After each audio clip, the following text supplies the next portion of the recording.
नमस्कार। पुनः पनि अहिले एकदमै चर्चामा चलिरहेको विषयलाई चाहिँ केही मात्रामा चाहिँ मैले बुझेको र मेरो विचारमा लागेको विषय चाहिँ र मलाई खट्किरहेको विषय चाहिँ अहिले बोल्नै पर्ने अवस्था चाहिँ आइसक्यो।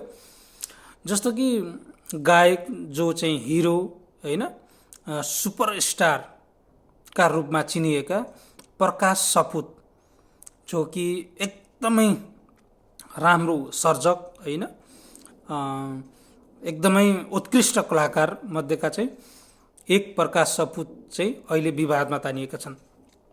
साथीहरू, तपाईँहरूलाई सबैलाई सर्वविदित नै छ है, सबैले थाहा भएको विषय हो। प्रकाश सपुत केपी शर्मा ओली को चाहिँ पुस्तक सार्वजनिक गर्ने जुन चाहिँ कार्यक्रम थियो, त्यो कार्यक्रममा उपस्थित भएर उनले प्रकाश सपुतले चाहिँ खड्गप्रसाद ओलीको चाहिँ एकदमै चाहिँ प्रशंसनीय रूपमा चाहिँ उनको चाहिँ फ्यान फलोवर्स भए जस्तो होइन, उनको चाहिँ अन्धभक्त भए जस्तो गरी उनले चाहिँ एकदमै प्रशंसा गरेको भिडियो चाहिँ सार्वजनिक भइसकेको छ। साथीहरू, तपाईँहरूले त्यो भिडियोहरू चाहिँ बारम्बार हेर्नुभयो भने पनि तपाईँहरूले त्यहाँनिर चाहिँ उहाँले चाहिँ भन्नुभएको कुरा चाहिँ के छ भने, म उखान टुक्काको फ्यान छु होइन। म उहाँको हाँसो व्यङ्ग्य जुन चाहिँ हाँसो व्यङ्ग्य रहित प्रस्तुत हुने जुन चाहिँ उहाँको स्वभाव छ, यो उहाँको चाहिँ व्यक्तिगत जीवन छ, त्यो जीवनको उहाँको जो सङ्घर्ष छ, त्यो सङ्घर्षको चाहिँ म ठुलो फ्यान हो पनि भनेका छन् है। तपाईँहरूले यो कुरा पनि बुझ्न जरुरी छ। कुनै पनि व्यक्तिले यो गणतान्त्रिक मुलुकमा चाहिँ यो कुरा चाहिँ बिर्सिनु हुँदैन, चाहे चाहिँ खड्गप्रसाद ओली होस्, चाहे चाहिँ प्रकाश सपुत होस्, या चाहिँ कुनै पनि व्यक्तिले चाहिँ म राष्ट्रप्रेमी हो, म राष्ट्रवादी हो, म नेपालको हितका लागि चाहिँ काम गर्न, म चाहिँ राजनीतिक रूपमा चाहिँ होस् या चाहिँ कलाकारिता क्षेत्रमा होस् या चाहिँ फिल्म इन्डस्ट्री रूपमा होस्, कुनै पनि क्षेत्रमा चाहिँ म उपस्थित भएँ भने त्यो गणतान्त्रिक मुलुकको राम्रो पक्ष, सबल पक्षको रूपमा चाहिँ लिन सकिन्छ त्यसलाई। नत्र उही तानाशाह निरङ्कुश राज संस्थाले नेपालका जनताहरूलाई चाहिँ जनता हो, यो नागरिक हो भनेर चाहिँ उसले कहिल्यै पनि नसोच्ने जुन चाहिँ राज संस्था छ, जनताको हितभन्दा विपरीत चाहिँ काम गर्ने, जो चाहिँ एउटा देशको संविधानभन्दा माथिको चाहिँ जुन चाहिँ राज संस्था थियो, त्यो राज संस्थालाई चाहिँ फालिसकेपछि, त्यो राज संस्थाको जरो उखालेर उत्तानमा पारिसकेपछि सम्भव भएका कुराहरूलाई चाहिँ हामीले सकारात्मक लिनुपर्छ, चाहे चाहिँ जोसुकै होस्। तर अहिले चाहिँ सामाजिक सञ्जालमा चाहिँ एकदमै प्रकाशको आलोचना है, प्रकाशको चाहिँ लास जलाउने काम, प्रकाशको लास कुदाउने, प्रकाशलाई चाहिँ रिप लेख्ने, प्रकाशलाई चाहिँ हार्दिक श्रद्धाञ्जली लेख्ने युवाहरू पनि यही गणतान्त्रिक मुलुकका बीजारोपणहरू हुन्। ती युवाहरूले पनि बुझ्न जरुरी छ, कसैको विचार, कसैको व्यक्तिगत विचारलाई कसैले व्यक्तिगत रूपमा चाहिँ यदि प्रशंसा गर्छ, यदि व्यक्तिगत जीवनको चाहिँ उसको सङ्घर्षलाई चाहिँ याद गर्न चाहन्छ, याद गर्दै बोल्छ भने त्यो व्यक्तिगत उसको नैसर्गिक अधिकार हो, उसले बोल्न पाउनुपर्छ। यो किनकि यो गणतान्त्रिक मुलुक हो, उहाँले जो कोहीले पनि स्वतन्त्र रूपले व्यक्तिगत रूपमा चाहिँ विचार राख्न पाउनु यो गणतान्त्रिक मुलुकको सबल पक्ष हो र उनले पनि कुरा राखे। तसर्थ अहिले विवादमा पनि तानिए। साथीहरूले चाहिँ भन्ने गरेको कमेन्ट र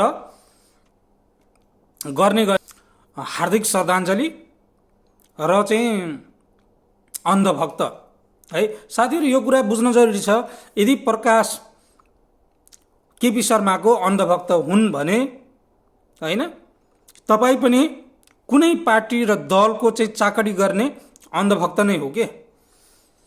तपाईँहरू कुनै पनि पार्टीको चाहिँ साइबर सियालहरू नै हो, ताकि कसैको नैतिक चरित्रमाथि प्रश्न गर्ने है, नैतिक चरित्र हत्या गर्ने तपाईँहरू पनि अन्धभक्त नै हो। यो कुरा चाहिँ नभुल्नुहोस्। म चाहिँ स्वतन्त्र छु, कहीँ न कहीँबाट तपाईँ पनि त्यो राजनीतिक पार्टी, त्यो राजनीतिक लिडर, त्यो राजनीतिक चेतनाले तपाईँलाई चाहिँ अन्धभक्त बनाइरहेको छ। यो कुरा चाहिँ कहिल्यै नभुल्नुहोस् है साथीहरू। हो, अहिले चाहिँ प्रकाश अन्धभक्त भए, हिजो चाहिँ तपाईँ हुनुहुन्थ्यो, भोलि चाहिँ अर्को व्यक्ति हुन्छ। यो कर्मश मानव जीवन चाहिँ परिवर्तनशील छ, तसर्थ चाहिँ कसैको विचारमाथि चाहिँ ऊ समर्थन हुन सक्छ। र उहाँले चाहिँ भनिसक्नु भएको छ, म उहाँको राजनीतिक जीवनको बारेमा चाहिँ म कुरा गर्न चाहन्न, तर उहाँको व्यक्तिगत सङ्घर्षको रूपमा चाहिँ उहाँले चाहिँ भनिसक्नु भएको छ, एउटा होइन गाउँको केटोले सङ्घर्ष गर्दा गर्दा गर्दा अहिले एउटा राज्यको चाहिँ नेतृत्व गर्न सक्छ, एउटा देशको नेतृत्व गर्न सक्ने ठाउँमा पुग्न सक्छ, त्यो सपना देख्न सक्छ भने तपाईँ हामीले चाहिँ सपना देख्न किन छोड्ने? तपाईँ हामीले चाहिँ सपना देख्नु पर्दैन?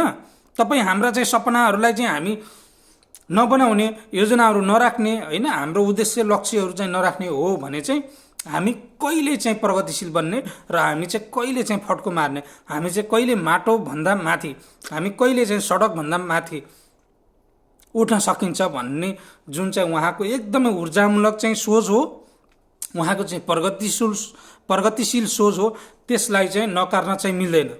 किनकि होला उनले चाहिँ बोल्नुभन्दा पहिले चाहिँ यो सोचेनन् है, होला उनी चाहिँ अन्धभक्त नै होलान्, हामी मानिलिउँ हामी उनी चाहिँ अन्धभक्त नै हुन्, तर उनले चाहिँ यो कुरा पनि भनेका छन् है, म